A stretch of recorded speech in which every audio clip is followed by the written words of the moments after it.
Hello, and once again we're reading from The Secret in the Old Attic, Chapter 19. We're nearly at the end of our book. All right, let's go ahead and start with Chapter 19, which is titled Deadly Darkness. Bushy Trot's eyes gleam like a maniac's as he laid the spider on a corner of the piano desk. At once it started to crawl towards the floor, and he gave a low laugh of satisfaction. Nancy rolled herself sideways to get out of its path, her eyes focused for a second on the 3 steps to the attic.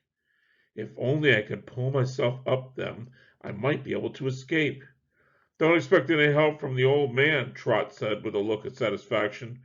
Mr. March is sound asleep in the garden, and he won't wake up for a long, long time. The man chuckled, pleased with his accomplishment. Nancy's heart nearly stopped beating. What had he done to Mr. March? Now, just to be sure nobody else comes here, Trot said, I'll fix that attic door so it can't be opened. Nancy's heart sank as he moved to the opening through which he had hoped to escape. He swung the battered door shut, then rearranged the long wooden bar which she and Mr. March had broken down. Thoroughly enjoying himself, Bushy Trot looked around. Seeing the spider, he scooped it up in a bottle and shook it. Just to liven the thing up a bit, he said. Once more the man held it above the piano desk. The Black Widow crawled out and dropped onto the yellowed keys of the instrument. I always carry one of these with me in case of need, Trot explained. Well, good night, young lady, he grinned at Nancy, and goodbye. Goodbye forever. To her horror, he picked up the candle and retreated to the opening in the floor which Nancy guessed led to the old servants' quarters. She struggled desperately to free herself. You can't escape, Trot said. The Black Widow may not come quickly, but she'll finally find you. The man held the candle in the direction of the piano desk. Nancy saw the spider climbing slowly down one leg of the instrument. It was not a dozen feet away from her. Sweet dreams, whispered Trot, blowing out the candle. He took a flashlight from his pocket, turned it on, and then lowered himself into the opening. Before disappearing, he pulled the piano desk over the hole. The old attic was in complete darkness. Nancy knew the Black Widow was coming closer to her, but she had no idea which way to roll to avoid its deadly bite. Nancy expected the poisonous spider to strike at any moment. Then a thought came to her. Perhaps if she lay very still, the spider might decide she was not going to harm it, and maybe leave her alone. Suddenly, Nancy's anger at Trot's vile deed took possession of her. No one but herself could testify that he had stolen Fit March's music, and that he carried deadly Black Widows to use on anyone who might stand in his way. I must get out of here, Nancy told herself over and over again. That terrible man must be arrested at once. She could not scream, nor could she even loosen the bonds. Nancy found, however, that she was able to raise both her feet and thump them hard on the floor. Would the sounds carry to Effie's room? And if they did, would the timid maid come upstairs, break down the door, and venture into the secret room? I believed she'd do that if she thought I was in danger, Nancy said to herself. She rolled across the floor until reaching the steps to the main attic. Then she pounded on them with all her might.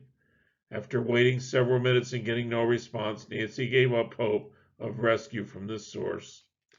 If I could only move the piano desk and get down that hole, she thought. There must be a stairway.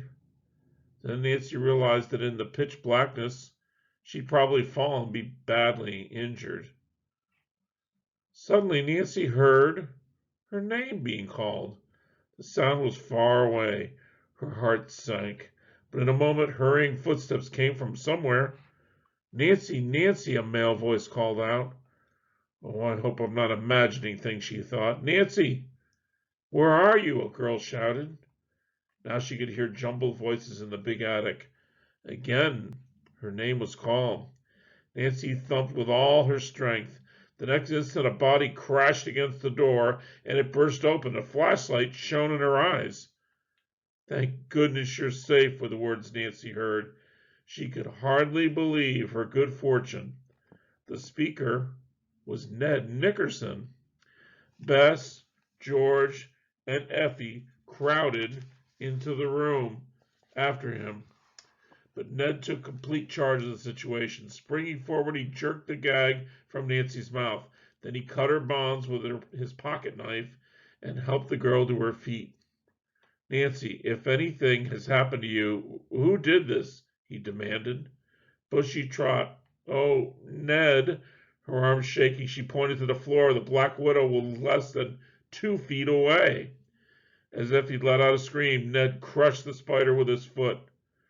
"Oh," the others murmured in relief. "Have any of you seen Mr. March?" Nancy said quickly. The others gazed at her, confused. "Isn't he in bed?" Effie asked. Nancy told them of Bushy Trot's sinister words. Like a shot, George dashed down the stairs of the old attic on her way out to the garden. Bess and Effie followed. Nancy stared after them, but then Ned held her back. "Are you really all right?" he asked in deep concern. "Yes, Ned," she smiled at him. "I was pretty scared for a while, I admit, but I'm okay now. Really, I'm okay." "Boy, you sure gave me a scare," Ned said. Together they went downstairs quickly, and they went outdoors. "By the old servants' quarters," Nancy called to the girls.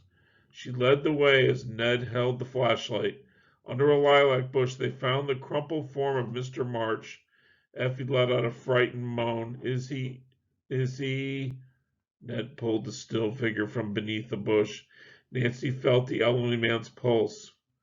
"He's alive," she said, "but the shock may prove to be too much for him to handle." They carried Mr. March into the house.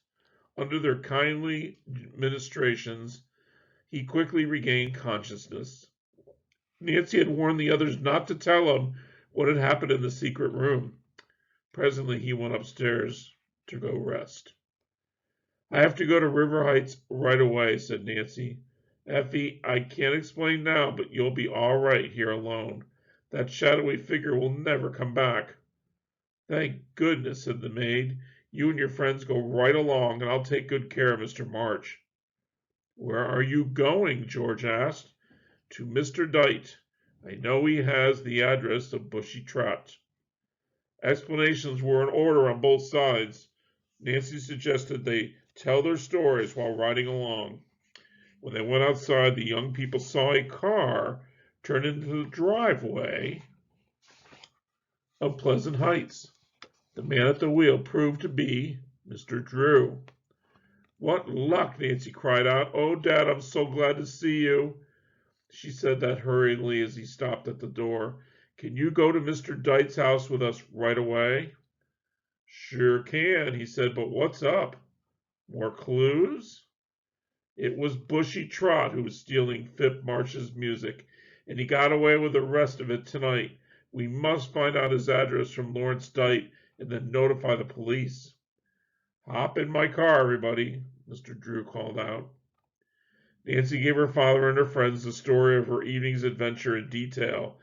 At Nancy's recital of her experiences being tied up in the dark with a black widow spider, Mr. Drew was shocked. "You shouldn't take such chances," he told his daughter. "Bravery is one thing, but dealing with a man like Trot—" Nancy said, "Oh, how could I have guessed there was a trap door under the piano desk?